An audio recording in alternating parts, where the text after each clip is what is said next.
This hearing is the third in the Oversight Committee's investigation into the federal government's response to the Chinese Communist Party's use of a strategy known as political warfare. The CCP employs this strategy to infiltrate and influence communities and critical sectors across the nation. The CCP's ultimate goal is to weaken and destroy its main enemy, which the party has identified as America. The committee has conducted oversight of 25 sectors of the federal government to understand if a whole-of-government approach to the CCP threat is sufficient or even in existence. Consulting with experts from the U.S. government, military, and private sector, and holding briefings with 23 federal agencies, the committee has found that the CCP is waging a war without weapons against America. And the Biden-Harris administration has no government-wide strategy to combat CCP warfare. By any reasonable analysis, the United States faces a new Cold War, but right now, only its opponent, the CCP, is committed to winning it. Unlike the first Cold War, the adversary is already within, having entrenched itself within U.S. borders, institutions, businesses, universities, and culture centers. By capturing the elites and influential circles. Simply put, too many federal agencies have failed to understand, acknowledge, and combat CCP's political warfare. Sometimes this is because the agencies themselves have succumbed to CCP influence operations seeking to reshape U.S. decision-making to the party's benefit. You know, James Comer loves to come after people he disagrees with, in spite of it never working out for him. But now he's not only looking at the Chinese Communist Party, he's looking at Tim Walz. It's troubling that you could potentially have a vice president of the United States who has such a fond place in his heart for the communist country that he should be actually very concerned about. As you all know, China steals our intellectual property. They steal our patents. They fund disinformation campaigns. They try to divide our democratic government. They do everything they can to harm everyday Americans. Comer is very concerned about Tim Walz's ties to China. When he graduated college, he went there to teach, and he's gone back several times. Now, this concerns Comer, who apparently thinks all there is to do in China is share USA political secrets. However, he didn't seem to mind, remember, when another politician cozied up to China. He loves them because he envies their total control over their societies, and they love him because they know they can manipulate and control him. He praises all of them.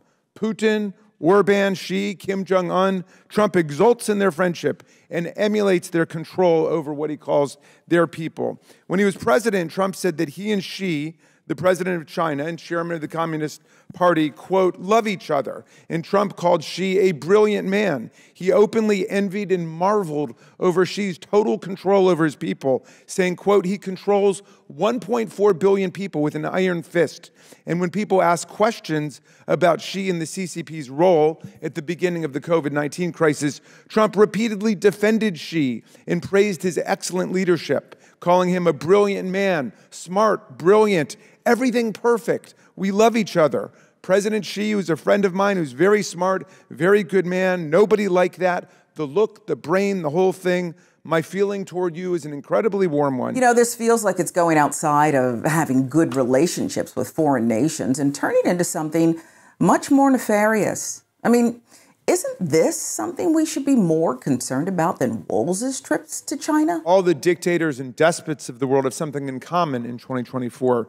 They're united in trying to subvert democracy in America, and they're engaged indeed in political warfare against us, as the title of this hearing has it. The vicious autocrats of Russia, the police state theocrats of Iran, the totalitarian communist billionaire bureaucrats of China, North Korea, and all their corrupt oligarchs and plutocrats seek to destroy the very idea of human rights and political freedom that are the defining ideals of America and still the hope of a world struggling against their oppression. The tyrants have something else in common. Donald Trump.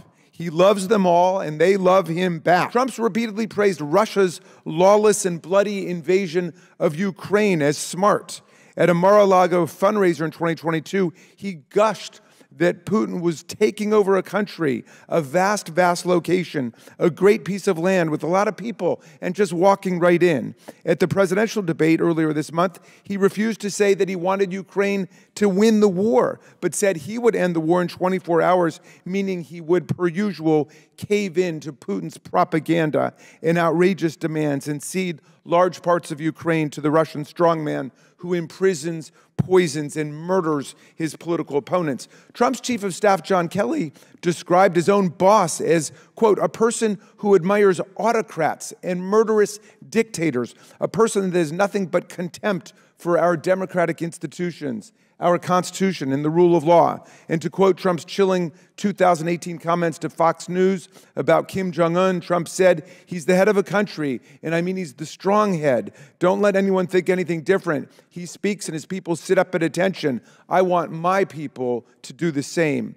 Trump openly catered to Putin, defended the former KGB chief, and aggressively took his side against the NSA, the CIA, the Defense Intelligence Agency, the FBI, and more than a dozen other U.S. intelligence agencies, which found that Putin was engaged in active political espionage, sabotage, and interference in the 2016 American presidential election, a form of shocking appeasement that just invited further Russian aggression against us in 2020 and now again in the 2024 campaign. Certainly sounds more concerning to me. It truly sounds like James Comer has a single mission in all of his probes, and it is fear-mongering. It's making the American public feel distrust towards their leadership. It's something he likely learned from one Donald Trump, of course, whose main strategy this campaign has been Joe Biden and now Kamala Harris, and immigrants have ruined your life. Americans have watched their communities destroyed by this sudden, suffocating inundation of illegal aliens. I said, if you let them in, it's going to be hell. They are vicious, violent criminals. These are stone-cold killers. They'll walk into your kitchen, they'll cut your throat. These are people at the highest level of killing. They'd cut your throat, and they won't even think about it the next morning. These people are roaming our country. You know, Trump's whole playbook is about fear, and it seems Comer has been taking notes. They feed their voter base fear and suspicion, focusing on China, immigrants, or really anything foreign that they can spin into a threat. It taps into the worst instincts of people: racism, xenophobia, and of course, fear of the unknown, all to keep them angry and voting. What we see here is a classic tactic from Comer. He's stirring up fear and distrust under the guise of patriotism. His focus on Walz's trips to China, well, it feels like a weak attempt to undermine a political opponent by playing into the xenophobic fears many still hold about China. But let's be real here. Walz's visits to China to teach and foster understanding, they're not the real threat to America. The real issue is politicians like Comer, who manipulate their base with misinformation and distractions. It's like a magic trick. Comer wants you to focus on one hand, but what's happening in the other? Fear-mongering about China and immigrants, well, it keeps his voters in a constant state of anxiety, which makes them easier to control and keeps them coming back for more.